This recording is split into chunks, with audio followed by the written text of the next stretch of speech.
It's the refuge group. I'm not a refugee, but that's okay. But sometimes I feel like I'm a refugee in my own country.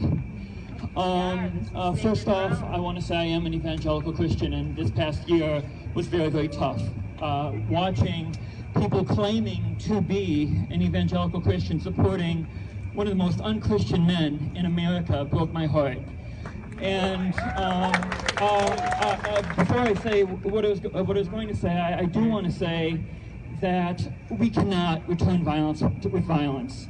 And Jesus said, "Turn the other cheek." What a lot of people don't know is that usually when Roman soldiers wanted to attack you, they'd hit you like this, not eye to eye.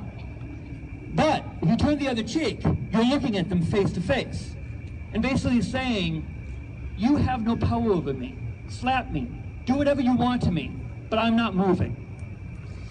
And about 15 months ago, Franklin Graham was speaking on the other side of the Capitol, and I felt the urge to speak up because he was basically supporting Donald Trump without saying he was supporting Donald Trump. But one of his aides said, "No, don't. You can talk to him after. He cares about what you have to say."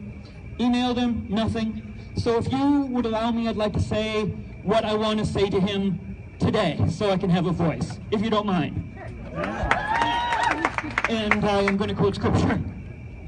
First, 2 Timothy 3. "But mark this, there will be terrible times in the last days. People will be lovers of themselves, lovers of money, boastful, proud, abusive, disobedient to their parents, ungrateful, unholy, without love, unforgiving, slanderous, without self-control, brutal, not lovers of the good, treacherous, rash, conceited, lovers of pleasure rather than lovers of God, having a form of godliness but denying its power, have nothing to do with them." Does that remind you of anyone? Someone who lives in a very, very big White House. And sometimes I wonder, what would Jesus say? I mean, there's the wristbands. What would Jesus do? But the thing is, I am pretty sure I know what Jesus would say, and I hope he's not upset that I updated some of his words. This is from Matthew 23. "But how sad for you pundits and politicians, you hypocrites! You don't allow others to enter my new world. You have never lived in my new world, and you won't let others go either. How sad for you pundits and politicians, you hypocrites! You go on Fox News, Facebook, Twitter to make people like you, but when they do, they become even more servant of evil than you are. How sad for you, you say, if anyone swears by the temple, it does nothing. But if anyone swears by the gold of the temple, he is bound by his oath. How sad for you pundits and politicians, hypocrites, for you speak up against abortion and how this age has separated sex from love and commitment, but you don't do anything about economic immorality. You don't seek justice for the oppressed. You don't take care of this beautiful planet my Father has given you. You have to fight against immorality in every form, not just ones that don't involve your pocketbook and your stock portfolio.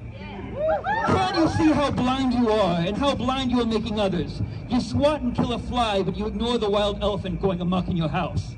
How sad for you pundits and politicians, hypocrites. You excise all sinful media from your life, but inside your heart is sinful greed and hate and pride. You blind Pharisee, first get rid of the sin that is in your heart, and then things will follow. Woe to you politicians and pundits, hypocrites, for you are like mausoleums with new paint jobs. Outside they appear beautiful, but inside they are dead bodies in decay. Within they're full of dead men's bones and all uncleanliness. So you outwardly appear righteous to men, but inside there is nothing but injustice, cruelty, and hate. And I don't know if this is going online or if this goes viral. I pray that it does. If you see this, Franklin Graham, be part of the solution. Fight against this evil. Don't defend it. God bless you all, and thank you for letting me speak.